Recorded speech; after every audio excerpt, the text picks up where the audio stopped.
Makadini muri yeZimbabwe. Zita rangu ndinoitwa Elder David Kanjanda, muimbi wenyu wedzimbo dzechitendero dzinotapira kupfura Sugar Brown. Kusanganazve kwatirikuita zuva ranhasi muchirongwa kuvhundutsa vanhu. Pane nyaya yatati tifollowa yanga ichibuda pasocial media iri kutongwa mudare raMambo Mutasa yababa vari kunze vakabatwa nemudzimai wemunhu ari muloji kwaRusape. So ndo nyaya yatati chimboiongorora tichizuma tichionawo tiri nechekure tikaona kuti isusu mukaona taakuya tinenge tapika uipi hwaSatani mukati mwenyaya tinenge tationa kuti apa pana Satani apinda asiri kuonekwa nevanhu. So ukazwa taakukomenda sezvise mataurira tichida ngokuvhura chete meso nekuti kune umwe atoriwo munyaya yacho yakadai neiyi anotodawo kubatsirwa asiri kuziva kuti anobuda sei. So ndo nyaya yatiri kuda kumbotaura nezvayo nhasi kuzuva ranhasi. Kana uri mutsva kusvika pano baya pakanzi subscribe, ulike nekusharewo vhidhiyo redu. Mwari akuitei zvakanaka. Ngatipindei munyaya yedu. Musanetseka zvenyu nekuti takachinja zita kuti Utindi Express, imima Utindi TV, sorry. Taakunzi Utindi TV, mamakajaira kuona pakanzi Elder David Kanjanda and Kingdom Keys. But ndiyoyo channel yedu yemazuva ose. Don't worry, musanetseka, hapana chakachinja. Ngatipindei muchirongwa chedu chezuva ranhasi.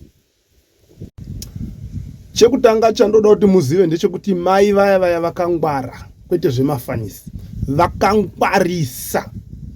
Zvabva zvaenda kosanganwa kuti kungwara kwavo number 1, 2, madzimaiwo mumatare kazhinji vanongori nemamwe maadvantages vanongozopedzisira vangobudirira. So ini ndiri kubva ndazoblema murume uyu wemukadzi uyu kuti no shamwari, patinotaura nhau dzekunamata paya tichitotaura kurevesa chaiko kurevesa. Vana baba vazhinji itobatsirikanai kubva pamanzwi iwaya. Kunamata hakusiko kuti vana mai endai kuchechi wotungamidza mudzimai kuchechi. Dzidza kubva mubhaibheri. Bhaibheri rakazara naana baba chete. Madzimai unongozonzwawo Hana apo, unozonzwawo Esther apo, unozonzwawo Miriam apo, but unoona kuti the rest vakanyanyowanda mubhaibheri. Vana Joshua, vana Moses, vana Enoki, vana Elijah, vana Elisha, vana John, vana Philipi, vanongori vana baba chete kuroti vana baba vaitungamirira mhuri dzavo kuenda kuchechi. So mhuri ikatungamirirwa nababa zvinoreva kuti pane shumba iri mberi kwemakwai. Ini mukuru wangu akandiudza kuti gurupu rinotungamirirwa, gurupu reshumba rinotungamirirwa nehwai, koita gurupu rehwai rinotungamirirwa neshumba. Zvinoreva kuti gurupu dzikasangana dzikazi ngadzirwe, gurupu reshumba iri dziri kutungamirirwa nehwai dzinorohwa. Nekuti ari pamberi wacho uyu akangoona chete kuti avo vari kubva ukoko ndishumba vari kutungamirira hwai, uyu mutungamiriri weanonzi hwai anobva atiza negenga rake rinobva ramuteerawo ani kuzona. Saka imba yanga iri vice versa kuchechi kwacho konamata. Vana baba vazhinji mazuva ano, vana baba venguva yedu vanotungamirwa nana mai kuenda kuchechi. Mobva ngatidzokei kubhaibheri rinotaura richiti izvo, chenjerai vaprofita venhema, vachauya kwamuri vakapfeka nguo dzamakwai asi mukati ari mapere anoparadza. Ndaakupa example ndichida kufananidza namufundisi vangu ava. Handizivi kuti vakazviita here zvavari kupomerwa izvi. Kana vakazviita mufundisi, ndakanyara. So izvozvo ndo zvaizobatsira pakuti dai mhuri yaienda yese kuchechi iri baba namai vachienda vese, baba vachitungamira mhuri yavo, vaikurumidza kuzviona kuti mufundisi vedu ava nokuti uri munhu womurume unokurumidza kuonawo umwe wamubiya wako idzi dzinenge dzine era idzi nyangwe ari mufundisi zvavo. Zvino apa ndimai vaingoenda kuchechi, ende itsika yedu maAfricans iyoyo. Vana mai ndo vanongoenda kuchechi, vana baba vanenge vachipiya muchiita zvamuri kuita, vana mai kuchechi, vana baba vachikiya, vana mai kuchechi. Kundonamata kunotungamirirwa baba, ndo anoenda pamberi sezvakataura Joshua akati inini nemhuri yangu tichanamata Mwari mupenyu. Totungamirira mhuri kundonamata, zvinonyuka tozvionera tiri pamwe chete ikoko. Point number 1. Chechipiri ndechekuti muri kuona kuti mudzimai akupinza nyaya yerape case yakasoitwa makore akawanda kumashure uko akanyarara. Ino zviri akatopfurira mberi achiripota nyaya yake, unotoona murume anogona kutosungwa kaipopo. But mubvunzo ndokuti panguva yaakarepwa yacho kwakusina here mapurisa. muromo wekuti ataure wanga usipo here. Chaakuzoti ataure nhasi haisi nyaya yekuda kunzvenga nyaya here. Mudzimai uya ane kakungwara kamwe kakapfurikidza.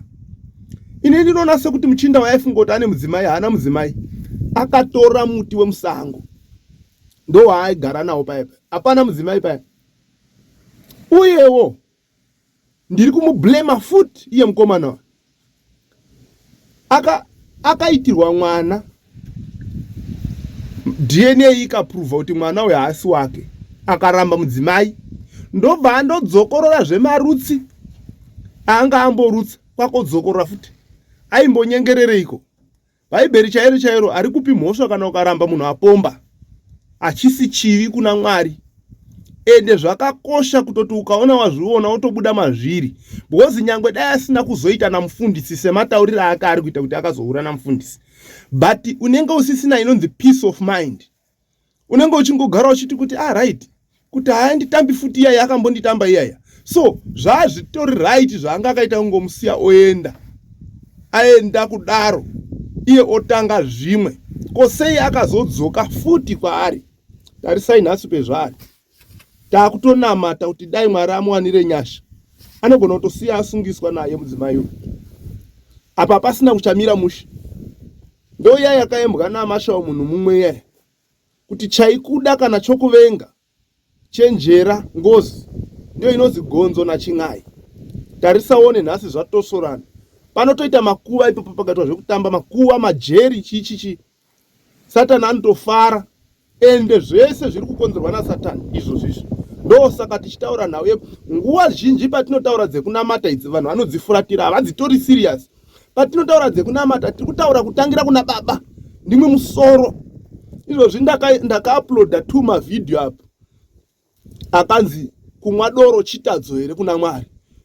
Tikaisa solution yekuti unorega sei doro pa part 2 yacho, ndio ine zvese iyo part 2 yacho, but haivhurwi. Unoona kuti vanhu havana inazvo. Ukangoda kuita zvekwaMwari Mwari zveBhaibheri watu unoona vanhu vachitotsvaga zvimwe.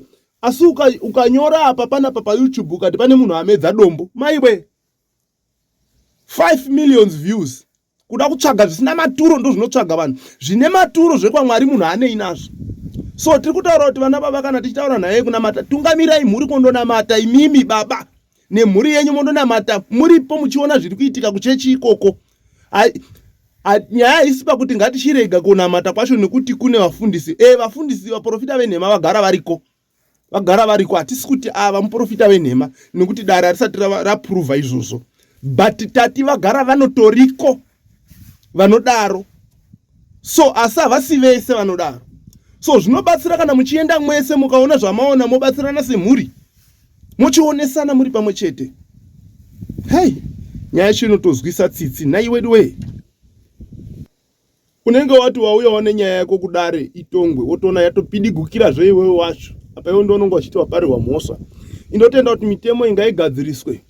Vamwe vanosolva nyaya vasingazvizivi kuti vari kukanganisa sezvaakaita kuti akatanga kupa GoPro ndobva azoya nenyaya. Indofunga kuti taida kutarisa pane nyaya chaipo kuti uyu akauya kuzosungisa baba ava kuti vakaputsa imba yangu. Haana kuuya kuzosungisa mukadzi wake nekuti anga amuramba kare. So